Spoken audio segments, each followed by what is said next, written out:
Salam dostlar, üçüncü sapağımı Lokman'a izleyen aytımı. 2 akort yok, 3-4 akort. Çalış usulünü size görkezeyim. Başını ayağımdan başlayacağız. Geyip akça haladım, son fa edeceğiz. Görünümden sol minor, 3'e geleceğiz. Orta parmağımla ayıracağız. Haladım, son 5'e geleceğiz. Edilen kıyar.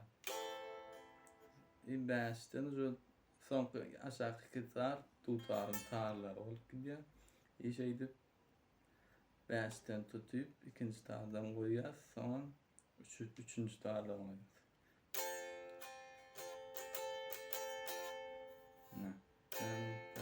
Dın.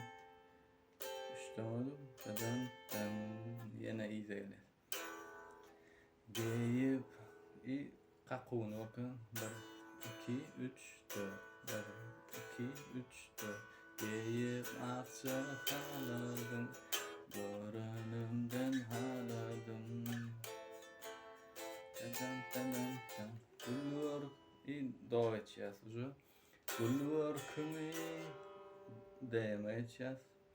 Re asak. 1, 3. Bir de 2. Haladım. Son ayağımı eləyəz. Haladım. Birinciden barayını koyacağız. A akordumuz, L akordumuz bərdən tutacağız. 3'ten. Haladım. Son fa. Kere vere akyangiz. Yine ayteləyəz.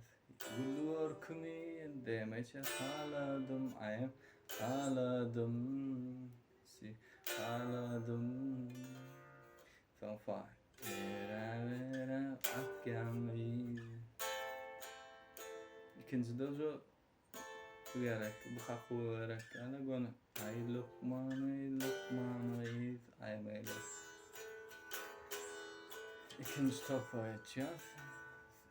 Yani birinci top doğru orkadı. Sensiz geyip akça haladım. Görünümden haladım. Gülüyor ki haladım. Haladım. Vere vazgeçmeyin. Gülüyor ki haladım. Haladım. Vere vazgeçmeyin. Ay Lokman'ı.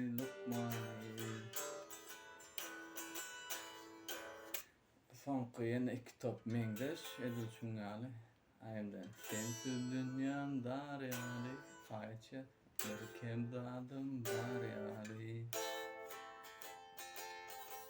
Son yazdayan do. Yazdayan aşağıdayım. Kar yali.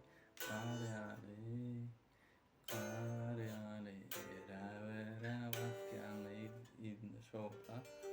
3. top. Ayım. Boynum takma teselli. Fa. Halam marha. Sol minor teselli. Do geçeceğiz. Neçün gelmen. Dem kesilli. Vere vazgeçmeyin. Son topu şeylece. Sarıldım hava elden. Sarıldım aydan günden. Dın. Aylanıp yeryüzünden. Yüzünden. Taparın men Lokman'ı. Ne? Dın. Başladı. Ben tutuyor. İyi aşağı. Dın.